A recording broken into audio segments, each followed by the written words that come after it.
श्री स्वामी समर्थ. श्री अधिक मास महात्म्य. अध्याय 23. श्री गणेशाय नमः. श्री सरस्वती नमः. श्री गुरुनाथाय नमः. नमो अच्युता केशवा. नमो मुकुंदा माधवा. तव नामाचा गोडवा तू लाभे वाचेस. तुझे नाम मधुसूदन. तू पापाचे करीसी शालन. तुझे होताचे दर्शन भवबंधन ते तुटे. तू भक्ता सहाय्य होता. साहू शके तो अनंत कष्टा. परी तू पाठ फिरविता प्रारब्ध भोग नाचुके. आता तुम्ही श्रोते जन गत अध्यायाचे करा स्मरण. तेथे राहिले अर्धे कथन तेचे आता ऐकावे. आपली धाकटी बहीण गेली वैश्या होऊन. ती हे सत्य मनी साठवून बंधू अश्रू ढाळतसे. काळ औषध वियोगाला तेचे आले कामाला. हळूहळू विसर पडला नित्यक्रम सारितसे. तो इकडे नारायण करीत असता तीर्थाटन. गुरु लेकरांची आठवण जागे त्याचे मनात. द्विज शर्मे जो उपकार केला तो पाहिजे पुरता फेडला. परी प्रारब्ध भोग त्याला चुकला न चुके कदापि. मागे परतून काय पाहावे. पुत्र ताक विकून जगावे. कन्येने ते वेश्या व्हावे. तेही गुरुपुत्रांनी हे आठवून चिंतात. अश्रू येते भरून डोळ्यात. हुंदकाही कंठात असे दुर्भाग्य सन्मुख.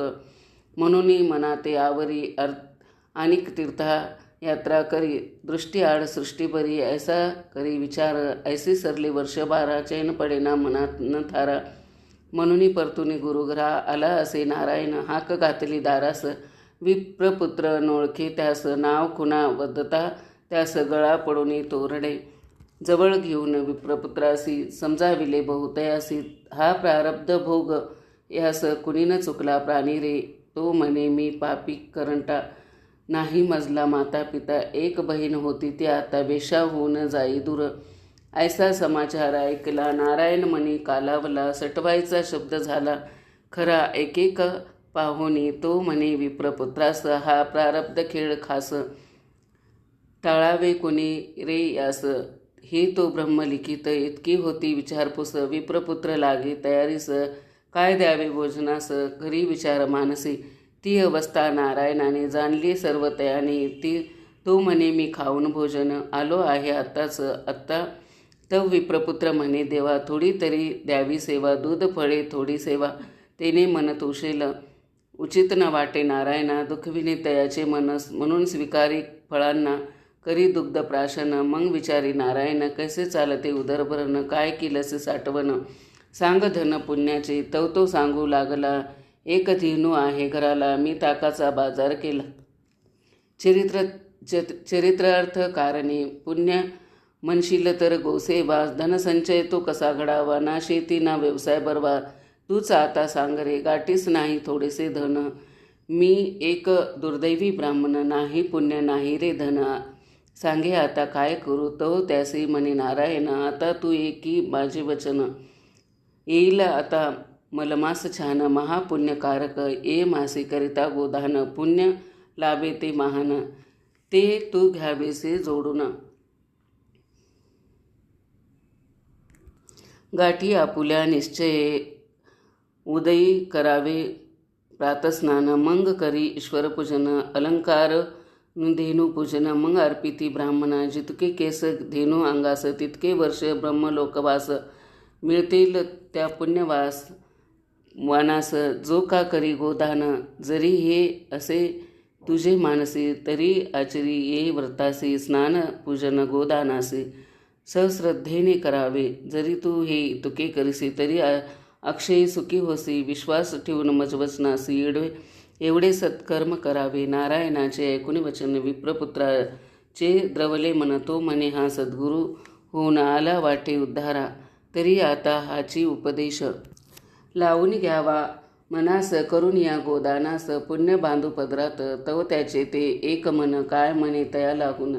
आहे ती धेनू दान देऊन. काय खाशील तू द्या. धेनू आता दूध जाईल. दुधा वाचून दही न होईल. दही नसे तर ताक घडेल. सांग कशाची विकाया. जरी न ताक विक्रय होईल तरी पैसा मिळेल काय. काय खाशील होईल खाय. विचार हाच करी बा. तव दुसरे मन बोलले. सद्गुरू वचन त्यांनी पाळले. ते काय जगी उपाशी मेले. सांग बापा शौधुनी. सखा सद्गुरू पाठीस असता. काय करीस उगीच चिंता. त्याची तुझी त्यास आहे चिंता, तो न उपाशी ठेविल स्वानंद सुखाचे अमृतपान. करविल तोची तुझसे जाण, तेने हरेल भूक तहान. समाधान पावशील तव विप्रपुत्र धरी चरण. म्हणी गुरुराया शब्दाचरण, करीन तुझवरी विश्वासून आशिष द्यावा मज प्रति. मलमासाचे पहिले दिवशी उठे लवकरी स्नान, करी स्नानासी ब्राह्मण पाचारुनी घरासी. त्याने आणिला ब्राह्मणाद्वारे संकल्प सोडिला, प्रेमे पूजिले गोमातेला. गुरु साक्षीने दिले दानाला, तेच धेनू ब्राह्मणा. धेनू दिली दूधही गेले उपोषण, ते तयास घडले. अन्ना वाचून तो तळमळे, देह अन्नाधीन तो. तयवेळी नारायण करीत असे संध्यापूजन. मने देवा तू असता जाण, उपाशी कोण राहिलं. कीटक पक्षी मानव प्राणी, तू सर्वांचा पोशिंदा भुवनी. तू असता चक्रपाणी, काय चिंता आम्हास. नारद मुनी सर्व साक्षी, पाहते झाले या घटनेसी. ते जाऊन ब्रह्मलोकासी, काय बोलते तयास. म्हणे अहोजी पिताश्री, विप्रे दान दिले धेनूसी. खोटे ठरविले ब्रह्मा राक्षसी, ताक काय विकील. चरितार्थ ताक विक्रीने, भाळी लीला विधात्याने. तो मोडिता गोदानाने, काय करी चतुरानन. म्हणे अधिक मासाचे महिमान, ये मासी जितके दान. द्यावे त्याचे दशपट जाण, प्राप्त होते दात्यास. सत्वर ब्राह्मण वेश धरिला, दश धेनू स घेऊन आला. हकारोनी म्हणे तयाला, हा तव धन तव बापाचे. त्याने 10 गायी आम्हासी दिल्या होत्या रक्षणासी. आता स्वीकारून तयासी, करी माते शब्दमुक्त. तव विप्रपुत्र ब्राह्मण म्हणे, घेऊन येतो गुरु अनुज्ञा. तो म्हणे, जरी स्वीकारी यांना तरीच धेनू घेईन. मग येऊन गुरुपाशी पुसू लागला तयासी, काय करावे एम समयासी. त्याची आता सांग बा. तव नारायण गुरु तयासी, म्हणे स्वीकारी दश धेनूसी. एक अर्पिता पाववे 10 हा तो न्याय पुण्याचा. मग विप्रपुत्र पुढे येऊन स्वीकारले धेनूधन. संतुष्ट झाला चतुरानन, वरी दक्षिणा ती दिली. चतुरानन झाला जाता परतून, काय बोले तो नारायण. धेनूसाठी आनरे तृण, आणि भोजन तुझ लागी. आज्ञाप्रमाण मानून त्याते आणि तृण. अन पदार्थ बहुत तृण भरवून देतू ते. करी भोजन गुरु सवे. रात्री करिता गुरुसेवेला. गुरु तयास काय बोलला, उदकही बोलवी विप्रमेळा. दाही गाई दान दे. विश्वास ठेवून गुरुवरती, पुत्र आचरे तीच कृती. भार घालून सद्गुरुवरती, राहे शांत निवांत. हे कळता चतुरानने, घेऊन आला शतगोधने. घेऊन त्याही प्रमाणे शब्द आपुला रक्षितसे. शतधेनूंनी अंगण भरले. विप्रपुत्र म्हणे, बरे झाले दारिद्र्य माझे संपूर्ण निमाले. गुरुकृपा झाली. तेही दिनी त्या रात्री, गुरु तया तेच सांगती. शतधेनू या दानाती, उद्या अर्पिजे ब्राह्मणा. विप्रपुत्रे तैसेच केले. शतब्राह्मण बोलविले, संकल्प करूनी दान दिले. शतगायीचे सत्वर जे ज्ञात होता ब्रह्मदेवास. सहस्त्र गायी घेऊन घरास, आणून अर्पी ब्राह्मणास. स्वीकारित्या गुरु आज्ञे. धेनू भरल्या गोटात, चारा घातला गायी प्रत. मग सेविले भोजन श्रेष्ठ, उत्तम उत्तम पदार्थ. करून सारी आवराआवर, गुरु सेवेसही तत्पर. चरण सुरिता त्याते गुरुवर, आज्ञा देती ती काय. म्हणती बाळा विचार करी, एक धेनू होती घरी. तियेसाठी शिंडलास भारी. ह्या तर धेनू अपार, ह्याचे पालन पोषण तुझ कैसे करवेल जाण. तरी ह्याई देऊन दान, पुण्य जोडी पदरास. तो म्हणे जे जैसे आज्ञा, न मी न करीन अवज्ञा. जैसे का तव गुरु आज्ञा, तया परिवर्तेन. प्रातकाळी उठून स्नान करून आला आनंदान.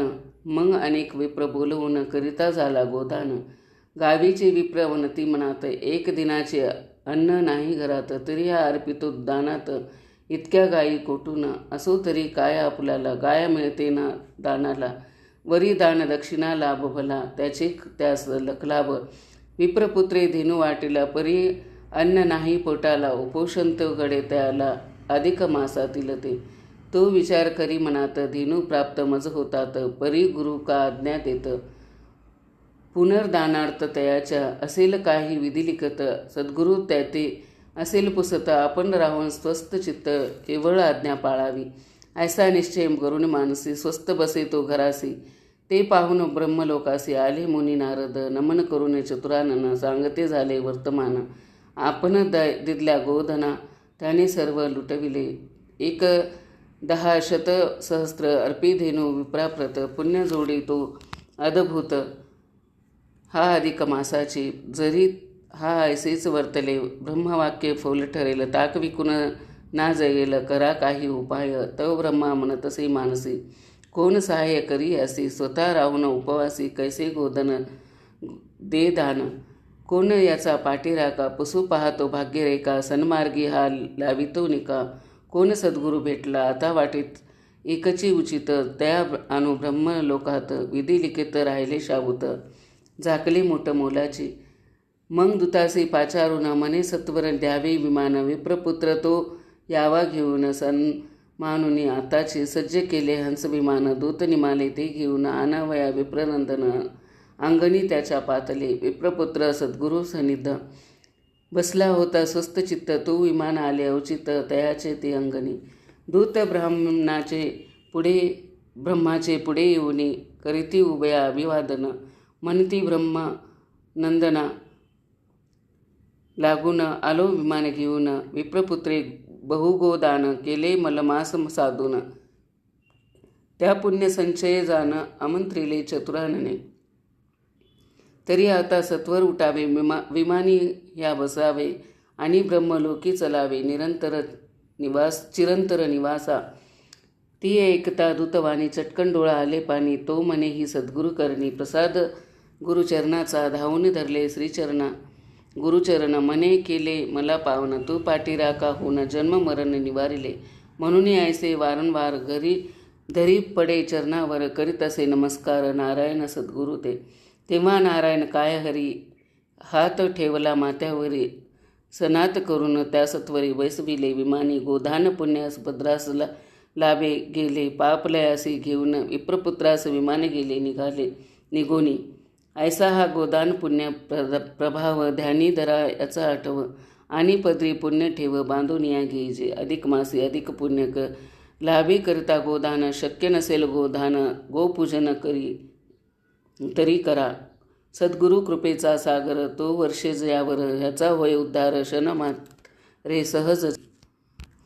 म्हणून धरा गुरुचरण पाळा नित्य गुरुवचन. तोच भाग्य लेखा बदलून देईल सुख सौख्यते.